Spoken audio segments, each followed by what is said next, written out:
Olá, pessoas bonitas interessadas pela ciência, tudo bem? Nesse vídeo de física das radiações, iremos revisar os processos isoméricos, que são a transição gama e a conversão interna, e vamos falar também de isomeria nuclear e revisar um pouco do decaimento do molibdênio, que é o radioisótopo pai do tecnécio, que é o elemento atualmente mais utilizado em medicina nuclear na parte diagnóstica. Tudo isso sempre com aqueles esquemas que nos ajudam a enxergar o que está acontecendo ali a nível atômico. Eu sou Letícia Lopes Santos, biomédica, imaginologista e especialista em gestão de serviços hospitalares, e se você se interessou por esse assunto, vem comigo, esse vídeo é para você. Vamos lá? A transição gama é um processo quântico responsável pela emissão de radiação eletromagnética pelos núcleos. A emissão ocorre a partir de uma transição de um estado excitado para um estado de energia mais baixa dentro do mesmo nuclídeo. Não há necessidade de que o estado final seja o estado fundamental. O fóton emitido chama-se raio gama e a sua energia corresponde à diferença entre dois níveis de energia nuclear. Nesse caso, o núcleo não sofre transmutação, ou seja, não é formado outro radionuclídeo. Frequentemente, esse estado excitado é uma consequência de uma reação ou desintegração nuclear prévia. Então, a gente fala que a emissão gama é secundária, porque ela geralmente é oriunda de decaimentos alfa ou beta. Se a gente observar a equação geral da transição gama, a gente vai perceber que a gente tem um núcleo no estado excitado, representado ali por X asterisco, né? O asterisco a gente combinou, que representa o estado excitado nuclear, de número de massa A, que não se modifica depois dessa transição, e número atômico Z. E aí ele vai sofrer essa reação de transição gama e vai, além de emitir radiação gama, se transmutar num estado energético ou fundamental ou de mais baixa energia, ali representado pelo elemento X sem o asterisco, então, de mesmo número de massa A e mesmo número atômico Z.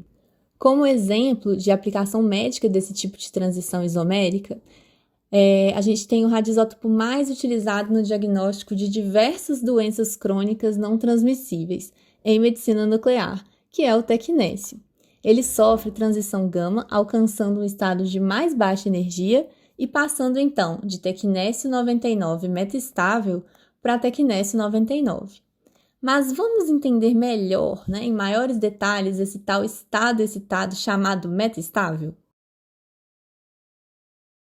Então, a gente tem o tecnécio 99M, ou metastável, com tempo de meia-vida de 6 horas, e o tecnécio 99, com tempo de meia-vida de 2,1 vezes 10 elevado a 5 anos.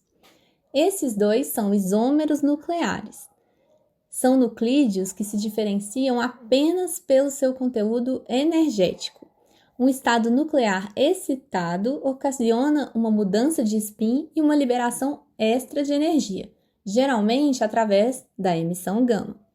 Esses estados nucleares excitados podem ter vida útil, variando de picosegundos a anos, e aqueles de meia-vida longa são chamados metastáveis. Então, o nuclídeo no estado mais energético, ou o metastável no caso do tecnécio, libera essa energia eletromagnética em forma de radiação gama na transição para um estado isomérico de energia mais baixa, que seria então o tecnécio 99.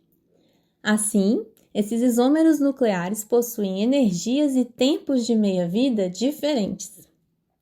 É importante a gente ter em mente que a meia-vida longa a que a gente se refere quando fala em estados metastáveis é em relação também ao nosso tempo de vida na Terra e da utilização desses elementos na prática. Por exemplo, o tecnécio 99 ele não é estável, porque ele é ainda um emissor beta-, com um tempo de meia-vida de 2,1 vezes 10 a 5 anos. Só que esse tempo é tão longo que a gente poderia considerar esse isômero estável para nós, porque a gente vive, no máximo, teoricamente, 120 anos. né? Então, já que a gente não vai estar aqui para ver o decaimento total desse isômero, a denominação do estado metastável longo para o TQNS 99 metastável indica que o tempo de meia-vida dele é favorável de forma a ser utilizado na prática clínica, porque permite a realização de exames com tempo hábil, com a aplicação do radiofármaco, metabolização gradual pelo organismo, permite a realização de imagens dentro do tempo de meia-vida sem que esse paciente seja exposto de maneira prejudicial à radiação emitida e também permite ainda o transporte de doses. Existem outros radioisótopos com tempo de meia-vida de alguns segundos ou minutos e isso dificulta ou mesmo impede a sua utilização na prática clínica, já que eles não fornecem essas oportunidades de aplicação. Para a gente visualizar esse processo, vamos olhar agora para o decaimento do molibdênio. Lembrando que os isômeros nucleares vão possuir energias e tempos de meia-vida diferentes.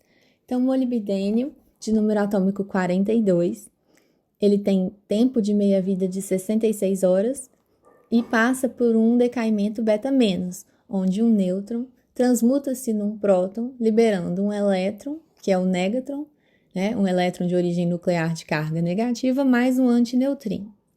A gente pode observar que 13% do molibdênio que sofre esse decaimento beta-, vai então se transmutar em TQNS 99, de número atômico 43, ou seja, com Z mais 1 em relação ao radioisótopo π, com tempo de meia-vida de 2,1 vezes 10 a 5 anos, e 87% do molibdênio vai sofrer o decaimento beta-, originando o TQNS 99 metastável, que é o que a gente utiliza nos exames de medicina nuclear, com tempo de meia-vida de 6 horas.